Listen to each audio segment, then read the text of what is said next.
Hello, Sharif here. And today is Thursday. So, in our End of the Future um, live stream series here, we're going to be talking about the beginning of our future.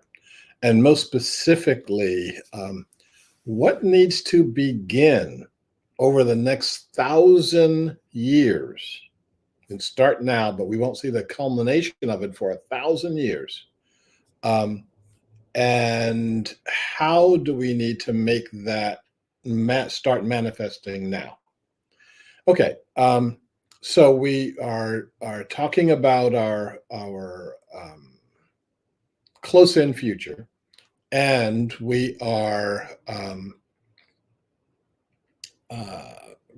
going to go in some interesting directions. And one of the directions is we actually had some comments last session, which was 2 days ago.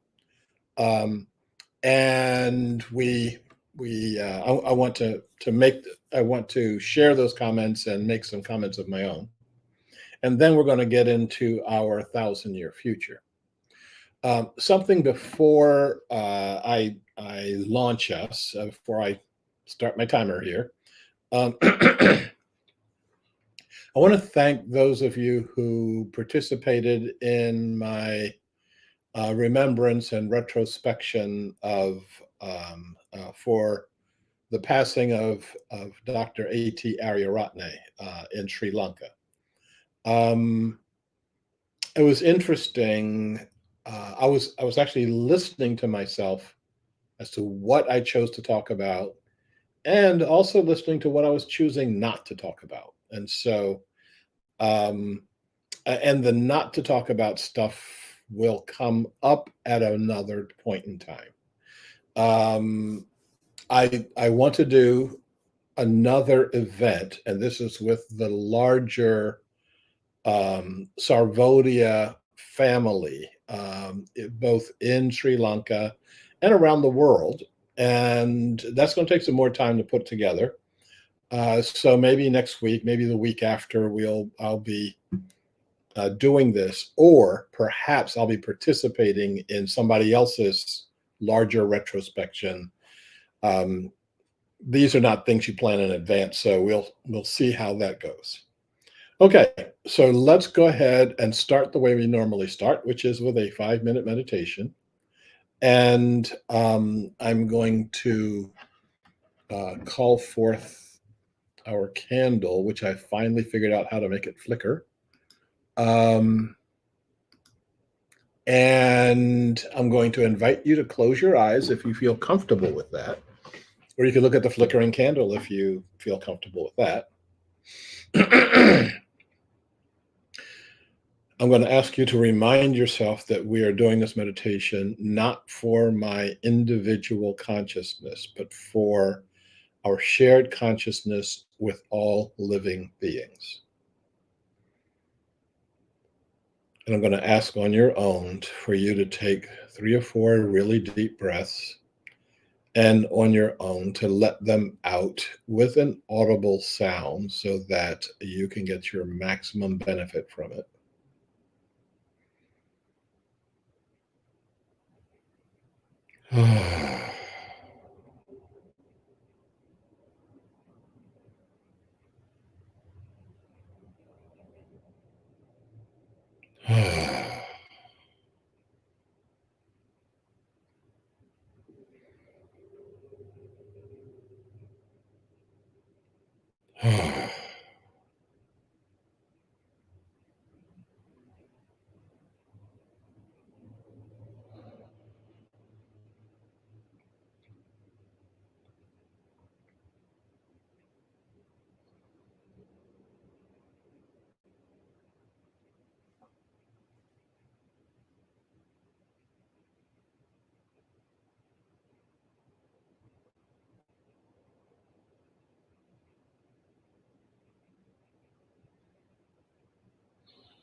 Okay, so if you feel comfortable now, I'm going to invite you to open your eyes and we'll be ready to get started and begin. I want to begin with our with the questions from last time. And I want to begin with the questions because we got so much packed into today. I want to be able to get to the questions, so we're going to get to them first. And first question is from someone with the name The Worker One. And that person said, I think, again, we were talking about civilizations in the long term. I think in order to have a better civilization, we need to change the vibration from hurt and victim to happiness and joy. For our people, we must look forward. Um, yes, yes, and yes. A little more discussion than yes, yes, and yes. Um, First of all, I thought for all week long that although I'm using the word, I think the word civilization is the wrong word. Or we have to make sure that we're talking about two different kinds of civilization. And I'm going to get into that more in about 3 or 4 minutes. But we don't want a better breaker civilization. We don't want that. If somebody offers that to you, you should say, no, thank you. I've got something better, which is a holonic civilization. And we'll talk about that in a minute. Okay, so second thing that the worker brings up, um, we need to change the vibration from hurt and victim to happiness and joy. I absolutely agree with that. I think that the majority of the people on the planet would agree with that. The big question is how. Do we get an army and take everybody over and order them at gunpoint to be happy? I think that's a bad idea. Do we just tell people to get over it, to don't worry, be happy? I don't think that'll work. So we need to ask the question of how do we change the vibration from hurt and victim to happiness and joy. Then the last point that the worker one makes is for our people, we must look forward. That's true, but it's also incomplete. We are not working for our people. We're not working for any people. We're working for all living beings. If we can create a world where every human being is happy, and we do that at the expense of the rest of the living world, there are people on this planet now, maybe a lot of people, maybe even the majority of people that would go for that. That would say, okay, well, we get rid of a whole bunch of animals and a whole bunch of plants and stuff like that, but we'll be happy. We need to think beyond that. And I think that the worker one is inviting us to do that. But I'm going to ask the worker one, and I'm also going to ask all of us to be careful with our thinking. I know that the worker one meant all living beings, but we need to have the words come out of our mouth and come out of our mouth repeatedly.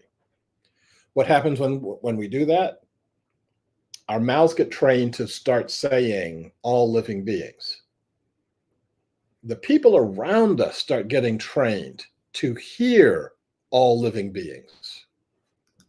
I think that is a really important element.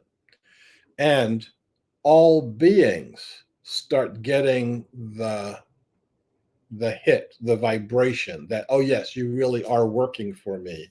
and on the psychosphere, on the sphere of global consciousness, not just human consciousness, everybody gets that. Every non-body gets that. Okay, another comment that came in this week, is from Yves Debeau, and he says, what if we could harness the Earth's energy, but not spend it all to breaker purposes and dubious objectives, to make it available for free to all people on the Earth? Okay, so you remember me talking about the Kemp hypothesis that civilization, the Kardashev hypothesis that civilization is focused on consuming the entire energy of our planet at civilization 1, then consuming all the energy of our star, level 2, consuming all of the energy of a galaxy, level 3, and then there are people who have hypothesized levels 4, 5, 6, and 7, which is a whole lot more consumption. Okay, so Eve is suggesting maybe that should be tweaked. So rather than using it all for more spaceships, military purposes, etc., that we'd make it available at another level, and I'm all for that. But the levels that we need it for will dictate how we collect the energy. Say it again. The levels that we need energy for will dictate how we collect the energy. For example, if one of our goals is to use the energy to repopulate fish populations in the sea, then it doesn't make any sense for us to put toxic waste in the sea in order to generate energy so that we can save the sea. So the means and the goals are one.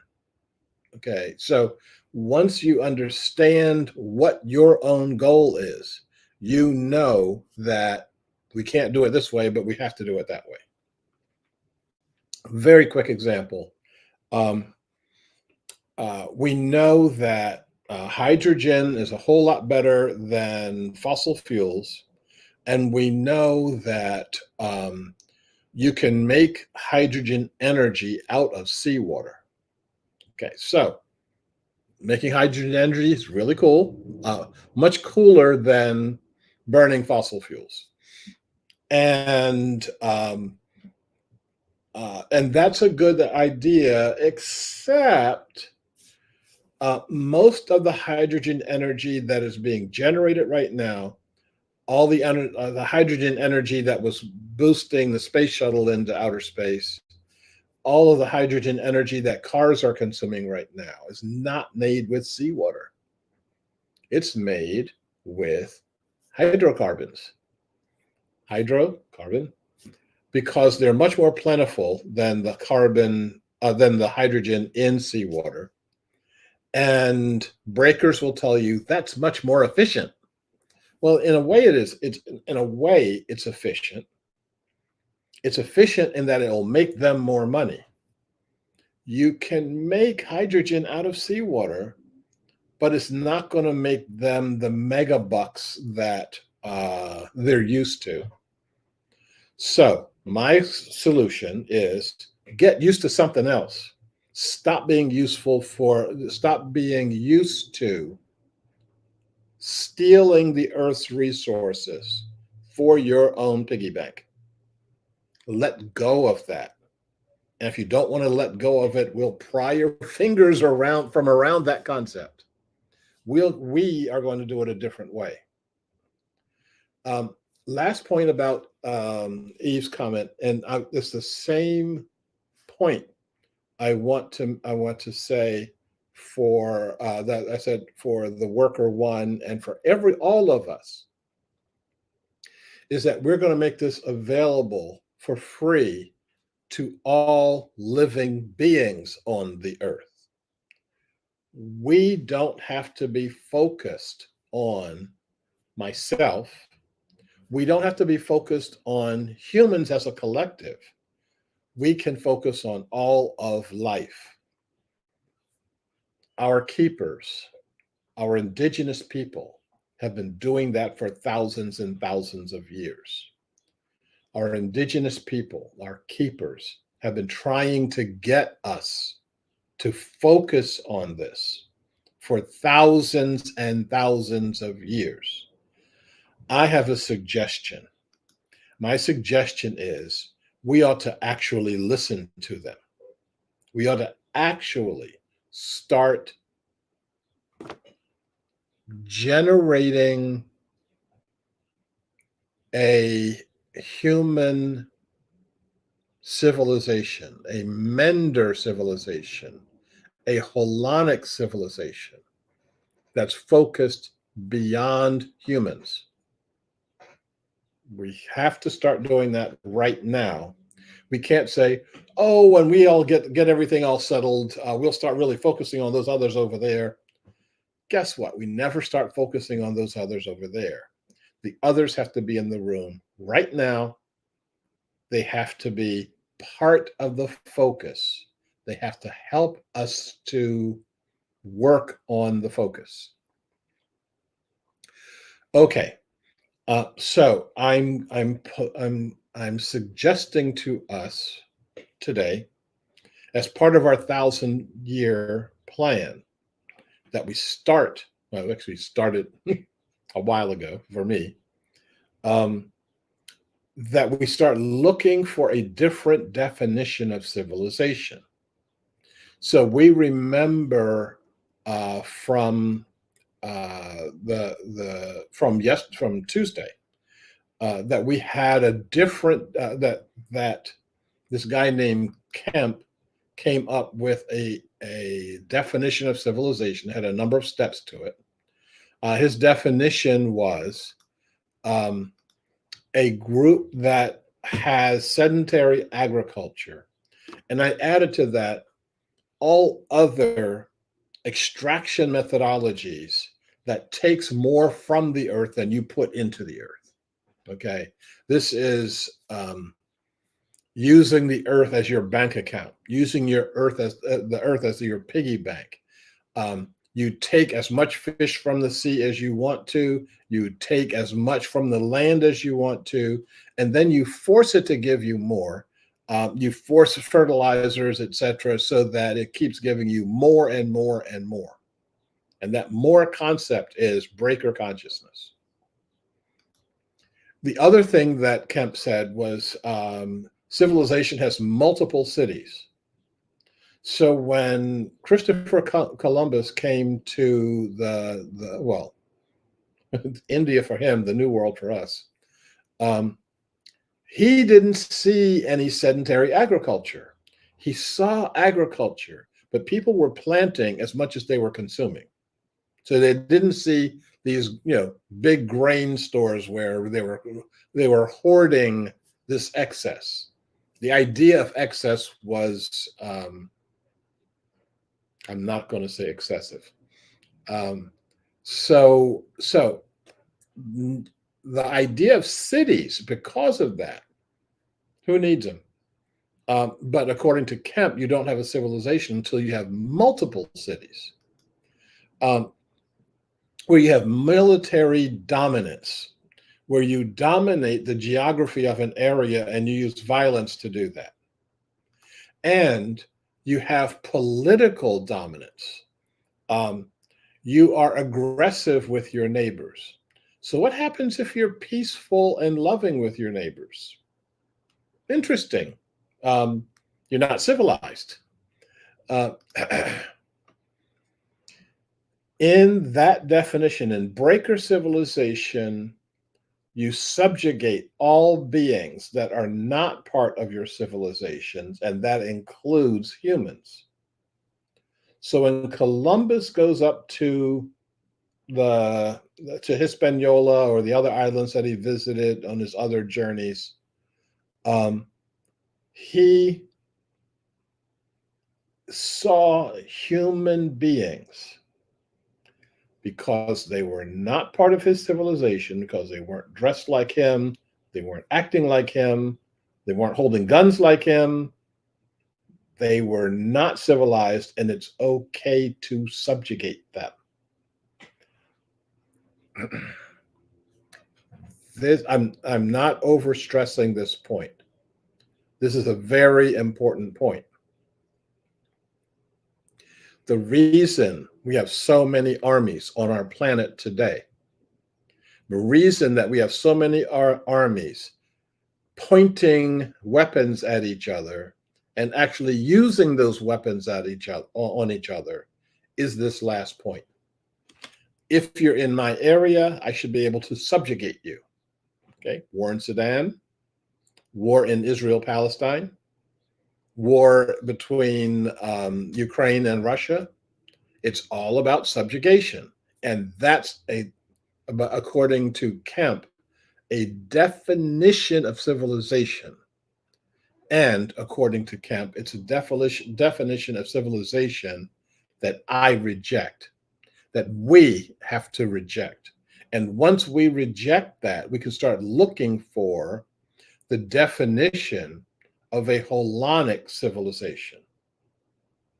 And using those same points, number one, we're self-sustaining in all ways, not just agriculture. We're producing enough, but we're not producing excess. And all beings benefit from that. Let me give you an example. When we first started using fossil oil, it was to solve a problem that we had, but we couldn't figure out how to solve it. And the problem was there was so much oil on the planet. It was seeping up out of the ground and making the farmers' fields unusable. And so I don't remember who put the first oil wells into Pennsylvania, but that was to pump out this oil so that the farmers could go ahead and plant their crops. And when they had this oil, they said, "Oh, this stuff burns pretty good. Let's use it to." I forget what the first products were. The products to start making money was kerosene. The product that made Rockefeller a household name and gave him his first millions of dollars was kerosene. The byproduct of creating kerosene was called gasoline. And they had no idea what to do with it, so they would dump it into the nearby rivers, which is killing the rivers. And there's this apocryphal story of Rockefeller looking at one of his refineries, and the waste pipe coming out of the refinery dumping tens of thousands of gallons of gasoline into the river. And he says to himself, "There's got to be something we can do with this." And his question got answered, and he went from millions to billions. The problem isn't pumping the oil or the gas. The problem is not knowing when to stop. And the problem is believing all of this belongs to you. This is why I'm saying, if we don't change that consciousness, if we're walking around with John D. Rockefeller's consciousness, the only thing we can do is replicate his mistakes. We can do things differently, but we first have to decide that we're not going to replicate his mistakes. Okay, so number two, instead of saying we've got cities, a holonic civilization will have a significant population. It's just that that population will not be crowded into cities. That we may be able to have an experience of our populations with different modes of living. Some of us may be living in these huge megacities. Some of us will be living in smaller areas. Some of us won't be living in cities at all. A thousand years from now, no idea how we'll be living, but we'll be living in harmony with each other, and we'll be living in harmony with the earth and with all other beings. Okay, number 3, we're going to be peaceful and secure both internally and externally. We'll do that without violence. We don't have to maintain the kinds of control that breakers believe they have to maintain. We don't have to maintain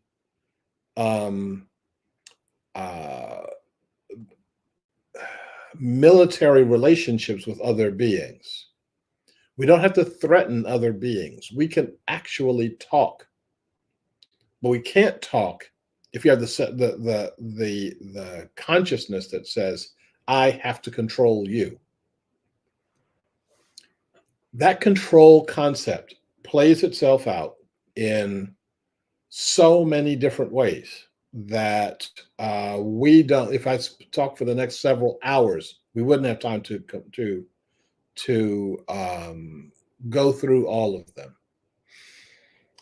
Look at what's happening in the U.S. Congress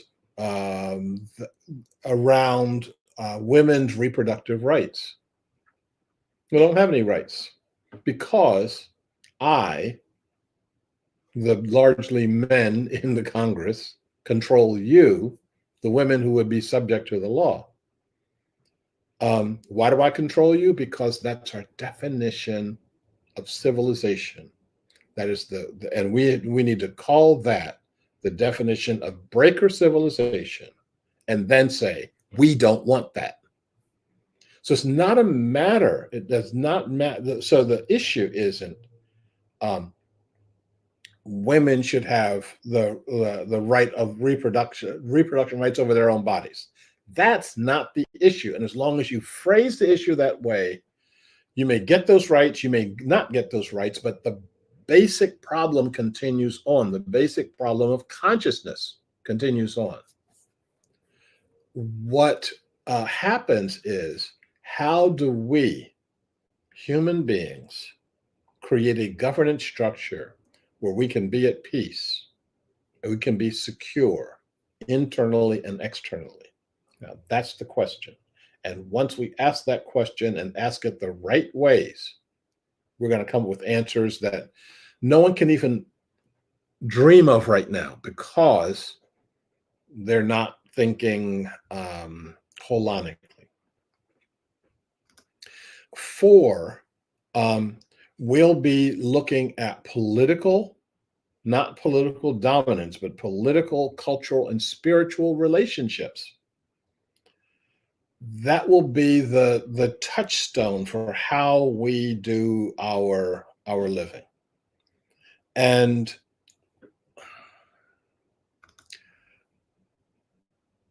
the key there is, how do we work in harmony with all other beings?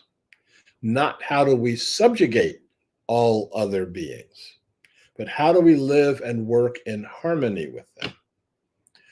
A very quick example of that is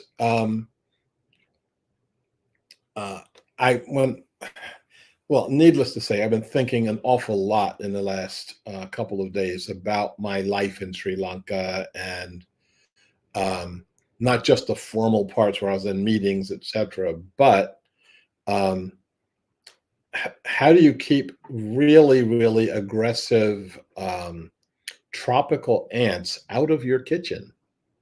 How do you do that, respecting the beinghood of the ants themselves? I'll tell you, if anybody's interested, I'll tell you all the things I tried and and actually what worked without setting off a bomb for the ants and killing all of them and killing myself in the meantime. Um, but it's doing so, it's living and working in with respect for the ants, with respect for myself, my own health, etc. Um, and the challenge is doing that on purpose, living our lives in such a way that we're living our lives on purpose. Um, if I'm actually doing pretty well on time, so let me move to our next point. Hold on for a second. Um, so the next point is, uh, in 1,000 years, are we going to be on other planets? Um, well, according to Elon Musk, that's not going to take 1,000 years. It's going to take less than 10 years. Uh, Good luck with that, Elon. Um, spend some more money. um, if you have read Chronicles of the Upheavals and the sister book Chronicles of the Awakening, you'll know that's, I recommend somewhere around 500 years from now, once we have solved all the problems of violence, poverty, separation of the human species, etc., why not look at exploring other planets? It's not a bad goal.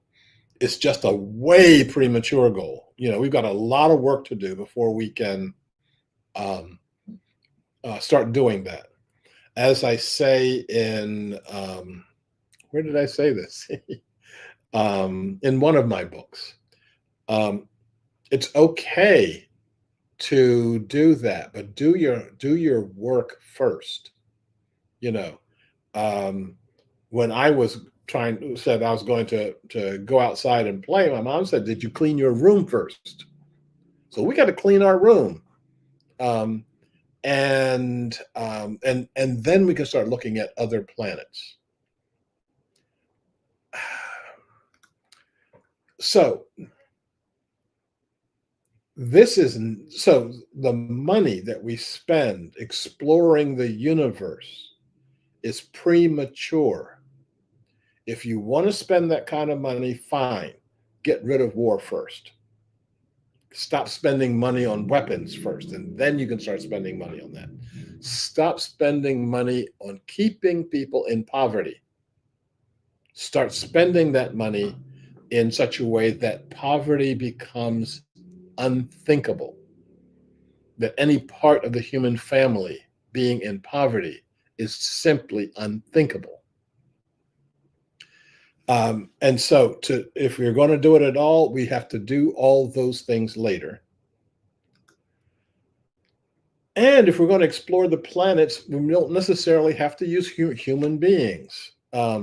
There are lots of beings that can live and live very well um, on Mars, on Venus. Um, Take, for example, tardigrades. That's the little water bear things. If you don't know what tardigrades are, look it up. Your Google works as well as mine. Scorpions, like forms of lichen that can exist inside of nuclear power plants. They say that inside the nuclear plants, they've got all this stuff growing. And that doesn't scare you, nothing will. And tardigrades have been known to be exposed to the vacuum of space and the hard radiation of space, not just solar radiation, but cosmic radiation. They kind of come back and kind of shake it off and keep growing. So when we get over ourselves, we stop this useless preoccupation with our own importance. We can start saying, okay, well, let's, first of all, being absolutely completely clear that there's no life there's no living beings on Mars right now, that we can do it. Let's throw some tardigrades around. Let's put some scorpions down there. Let's put the beings that live in these underwater volcanic vents there, and let them flourish. You know, the world and the worlds, plural, don't have to exist for human beings. Um, so terraforming a planet doesn't mean human forming a planet. Those of you who know me, I read an awful lot of science fiction. They're the only folks who are serious about thinking about our future.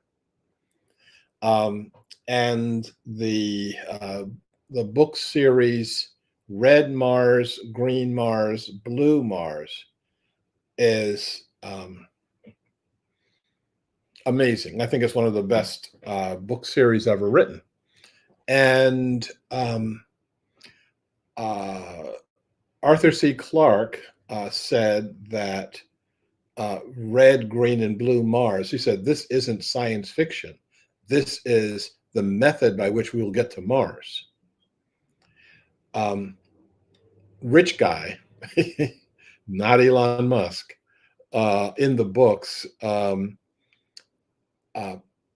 decides to put 100 people on the planet at one time and gives everybody a one-way ticket. Yeah, we're going up there and there's no way to get back. We're going to live our lives up there.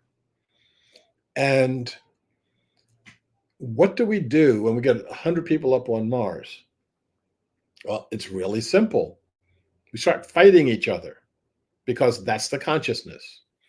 And I'm not going to say any more about it, but it's a very, very realistic view of human consciousness on another planet. I highly recommend it. Okay, what else do I recommend here? Last point. You heard me talk about the magnet. What is the thing that is going to pull us together into a new society? What is the jugular? What is the thing that we can push on this society that's going to stop how we think about ourselves?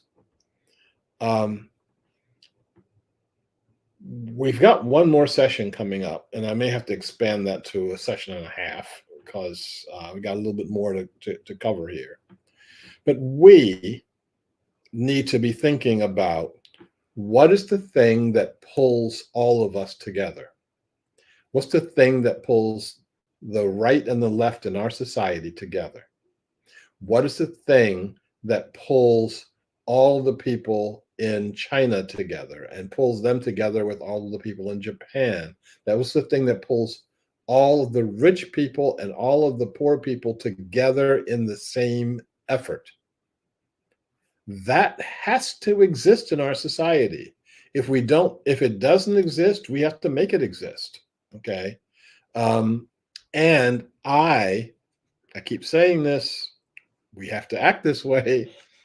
I believe that we're smart enough to figure this out. I don't think that I don't think it's even particularly difficult. The difficult thing is trying to think about this, trying to act in this way, holding on to breaker consciousness. Once you start doing your meditation of letting go of breaker consciousness, then all of us together will see the way forward. Let's get ourselves wrapped up here, and we'll get ourselves wrapped up with our inclusivity mantra that you are saying not just at the end of each one of these live streams. But part of your daily meditation, and that is focusing on yourself first, then focusing on the other, then focusing on all of us, and then focusing on all beings. May I be well. May I be secure. May I be happy. May you be well. May you be secure. May you be happy. May we be well. May we be secure. May we be happy. And may all beings be well. May all beings be secure. May all beings be happy. Thanks a lot. Hope this has been some food for thought for you. And looking forward to the next live stream on Tuesday. And until then, I'll see you later. Be well.